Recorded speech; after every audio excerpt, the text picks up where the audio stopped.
Hello, everyone. Welcome to the first episode of my podcast, Anxietea, a mental health podcast where we end the stigma and I give you guys self care tips that work for me, other mental health stories, and anything you want me to discuss mental health related.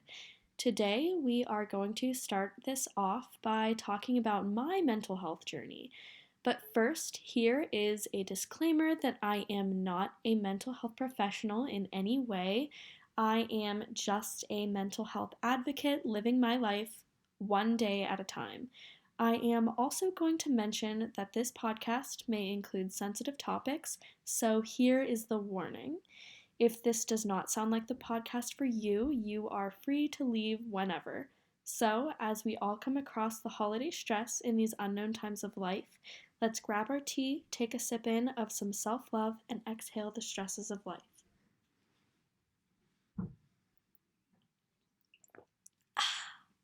Today, I have peach iced tea as my tea of choice. Now, let's begin our journey. So, as I mentioned, today will just be an introduction of getting to know me and my experience with mental health. I came from an environment that was always a bit anxiety inducing, where I felt out of control and never really knew what to expect each day. I believe my environment has had a lot to do with my mental state as well as genetics. Starting out as a toddler, I always had a bit of separation anxiety towards my mom, but it was only in my house, never going anywhere else, but I felt worried to be alone. As a young child, though, separation anxiety is not uncommon, but I remember never leaving my mom's side within the house because I constantly felt worried I wouldn't see her again or that I needed her and couldn't find her. I did not like to be alone. Fast forward a bit to my early elementary days, I had this one teacher that made me really nervous, and every day I would go to the nurse's office for stomach aches just every day because the teacher made me so nervous. I was in the nurse's office a lot growing up for feeling anxious all the time, but the nurse's office was kind of a place where I could decompress a bit before my next class. Also, the nurse was familiar with me and my siblings because they were all frequent flyers to the nurse as well, so she knew that I got nervous a lot. I also attended a lunchtime program where for lunch, some days I would go to the guidance counselor's office and we would talk about dealing with bullying in life and such, and I never really knew why I was there because not all of my friends went there, but they recommended it to my mom because they thought it would help me with my nervousness. But I never really asked about it until much later in my life because I just thought it was fun. And then by the time I was in fifth grade, that's when my mom and I noticed that my problems evolved from constant nervousness from change in routine, like buying food instead of packing, to full blown panic attacks. This began when I went to a restaurant with a friend of mine and my mom and their mom before going to my violin teacher's concert at a concert hall downtown, and my stomach just did not react to the food well. From there, I was panicking, full blown panic attacks, and I had no idea what was going on because that had never happened to me before. I thought I was dying. I couldn't breathe. My stomach was upset. I was vomiting. My heart was racing. I felt like I couldn't escape my own body. It was awful. I felt like there was something wrong with me, but I didn't know what it was. I had never experienced such an awful feeling before.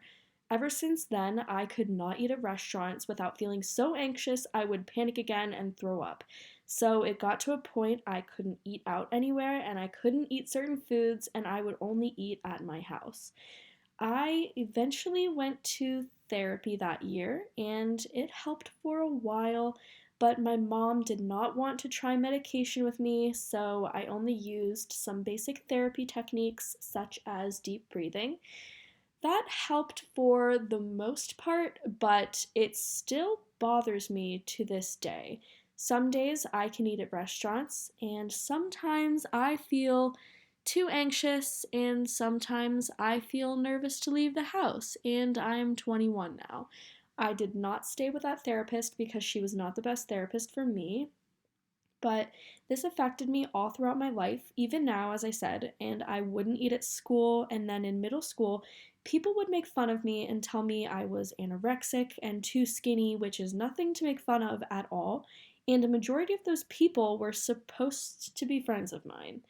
When I was in middle school, I did not know how to tell my friends about my anxiety because I worried that no one would understand or that they would make fun of me.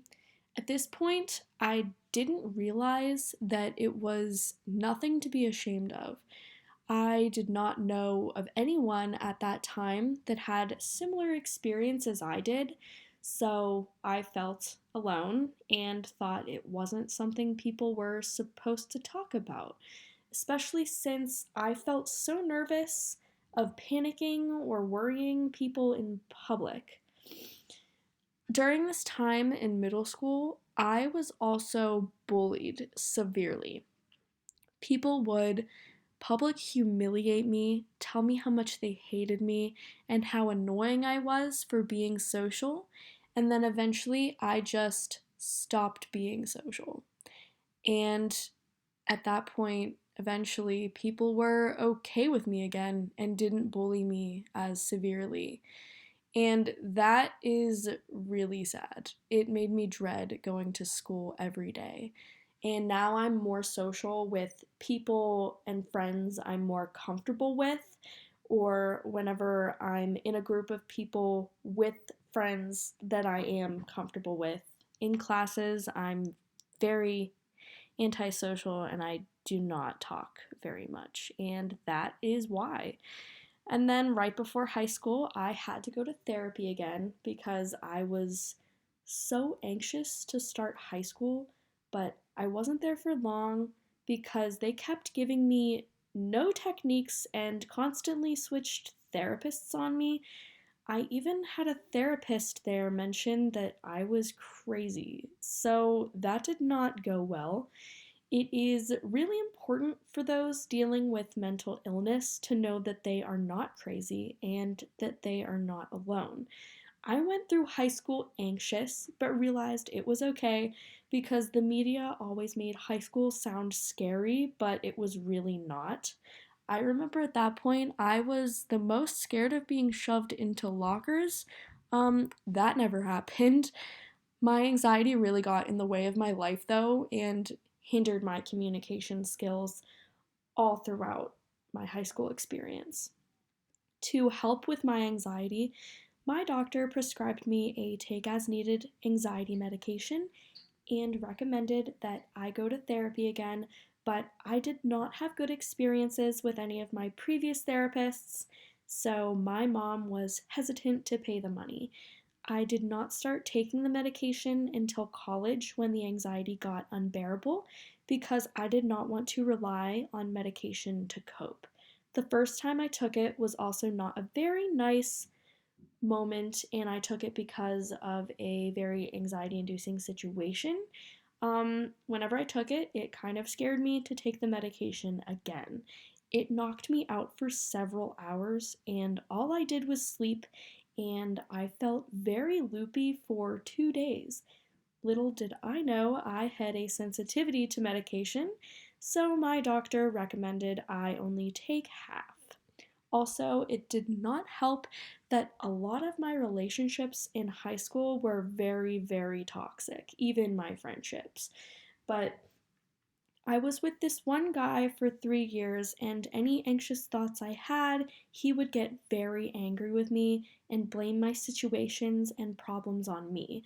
It got to a point where in my future relationships, I could not use communication skills and verbalize when I had a problem or when I was upset. This led to constant worrying and emotional instability, where instead of talking, I would just have panic attacks or frequent nightmares. This relationship was also toxic in the sense that he was having trouble of his own and was unwilling to receive help for himself. So, with his emotional instability as well as mine, it was not a good mix.